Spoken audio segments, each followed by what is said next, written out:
Hello and welcome back to Study Art History with me. I'm Nancy Spurlock. I'm a self-taught artist, 10 years. I have a bit of a story if you're interested in learning it. It's one of my oldest videos. It's called How Art Saved My Life.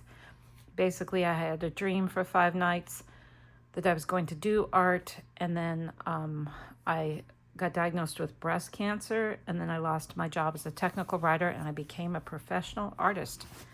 That was 10 years ago. I've done a lot of things since then, including going back to tech writing, but now I'm currently a full-time artist again. So all along, though, on that journey, I've always done self-taught teaching, and just I try to read something daily about art. So I thought I would start sharing some of that with you. Everything I do talk about and read from, I put an Amazon link in the description if you're interested. Today we're going to study from 4 different books. It just makes it kind of fun to give a variety because some of it can get pretty boring. Isms, Understanding Art. I've been reading so far, if you want to look at any other videos so far, International Gothism, Classicism, Secularism, and now today we're going to read about Monumentalism, and that is St. Peter's, Rome. It's done by Bramante and Michelangelo. Monumental art is defined by its physical scale, the breadth of its subject matter, and its ambition to be of lasting significance. During the Renaissance, powerful patrons encouraged the development of monumental art, a trend which continued into the Baroque era. I think my neighbor has decided to start vacuuming. I hope that does not interfere with what I'm saying.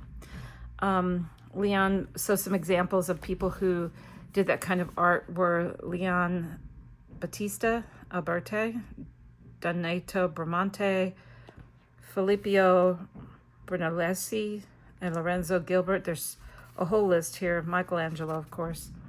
Political ambition, grandeur, intellectual synthesis, and Olympian.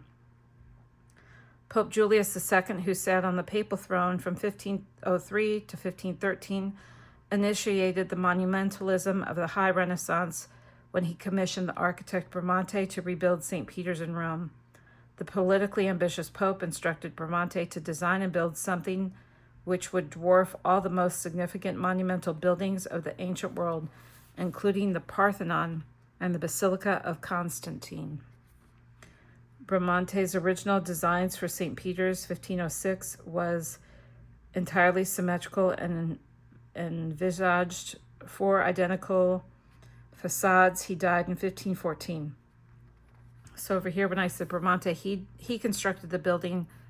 Michelangelo painted it. So that's classicism, secularism, absolutism, Rococo, medievalism, pro-Raphaelitism, aestheticism. This is a lot of isms. So this combined a lot because it was monumental. And tomorrow we'll talk about humanism. I've been studying this book, Friends to Keep in Art and Life, only because it's funny, and it does combine well-known works of art with modern, like, funny sayings. And I started this because I was doing the oracle cards about artists, and it got so dark that I needed to lighten it up. But sometimes this one's a little raunchy. So we'll see what we get today. Page 54, I'm going to be talking about the art of Milner's Edgar Degas. That's this one. And that's at the Metropolitan Museum of Art. And then the other one we'll talk about is 3 Regentesses and the house mother of the Amsterdam Lepers Asylum, Werner van den Valket at the Rijksmuseum. So here's a picture. She's making a hat for a friend. It says, "I love you and I support you. But if your boyfriend makes one more joke about your cooking, I'm going to stab him with your hat pin." And then this one. Mary, that man is staring at you. That's the guy who ghosted me. Oh, so he makes terrible decisions and he looks like a constipated woodchuck. I didn't write it, you guys, but it's pretty funny. Some are funnier than others and some are raunchier. So you never know what we're going to get with friends to keep in art and life, and then also in real life, kind of the same thing. Okay, so this is an art is book. Art is symbolic. Now this is a piece of jewelry. Pectoral and necklace of Scythotheriunite. I don't know. I don't know. It's Egyptian, Middle Kingdom, but it's spelled, see that? Sith. Sir. Sith. Scythotheriunite. Scythotheriunite. Yeah. Gold, cornelian, feldspar, garnet, turquoise, lapis. And this was purchased in 1916. Art is descriptive. Some people working in the field taking a break.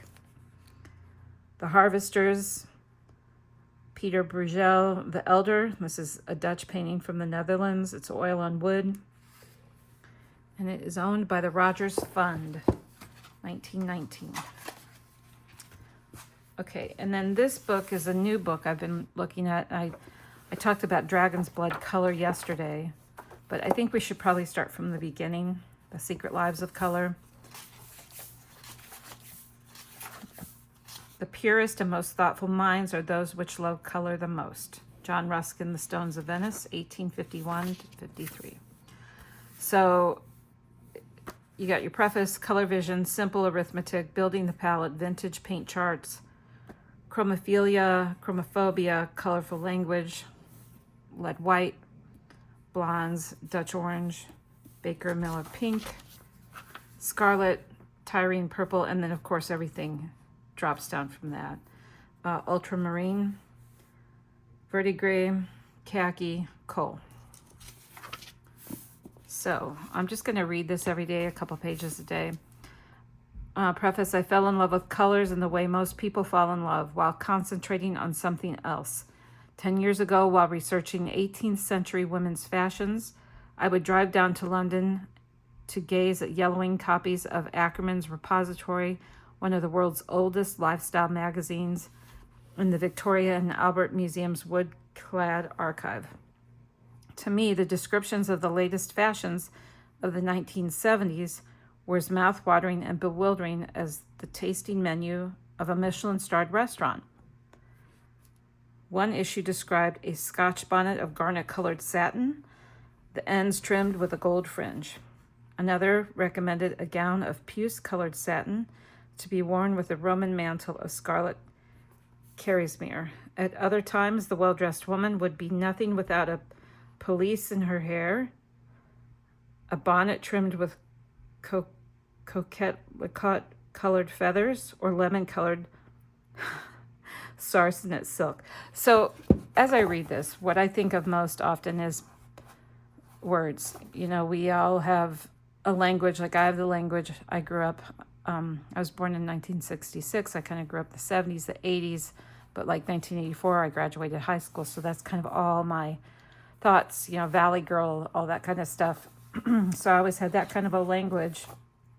And then as we get older and things change, language changes. It's interesting to me because here's all these words I just can't even say that were just such a part of common language back then.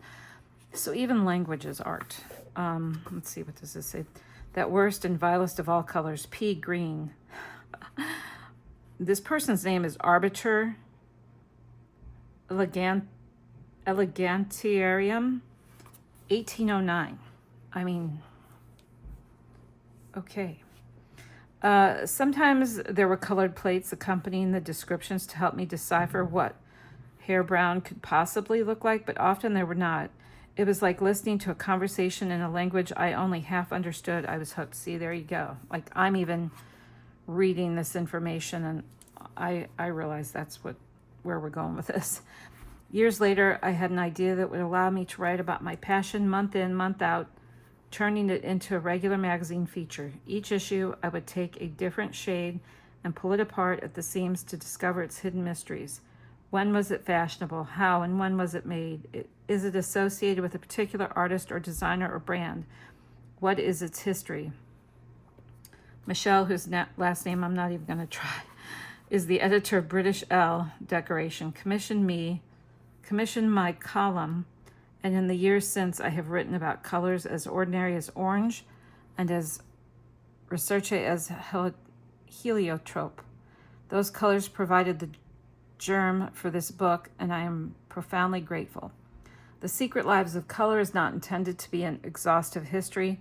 This book is broken down into broad color families, and I have included some black, brown, and white that are not part of the spectrum as defined by Sir Isaac Newton. Within each family, I've picked out individual shades with particularly fascinating, important, or disturbing histories. What I've tried to do is to provide something between a potted history and a character sketch for the 75 shades that have intrigued me the most.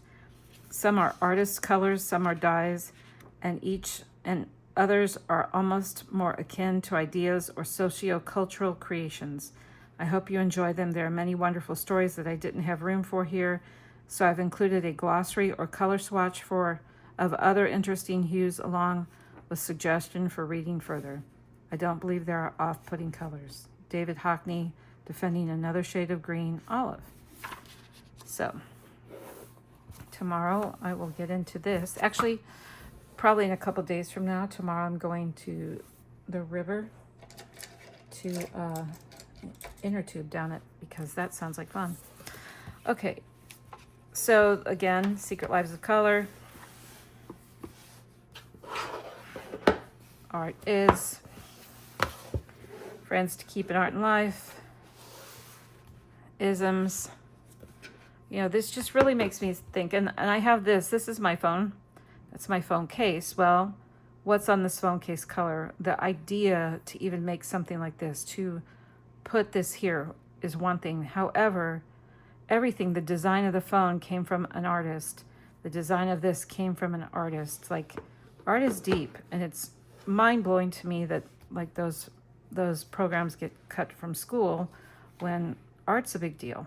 It really is. So thank you for supporting my small business, my art. And like I said, if you're interested in knowing my story, make sure you check out How Art Saved My Life. And if you're interested in any of these, check out the Amazon link that I left in the description. And thanks for watching. Bye.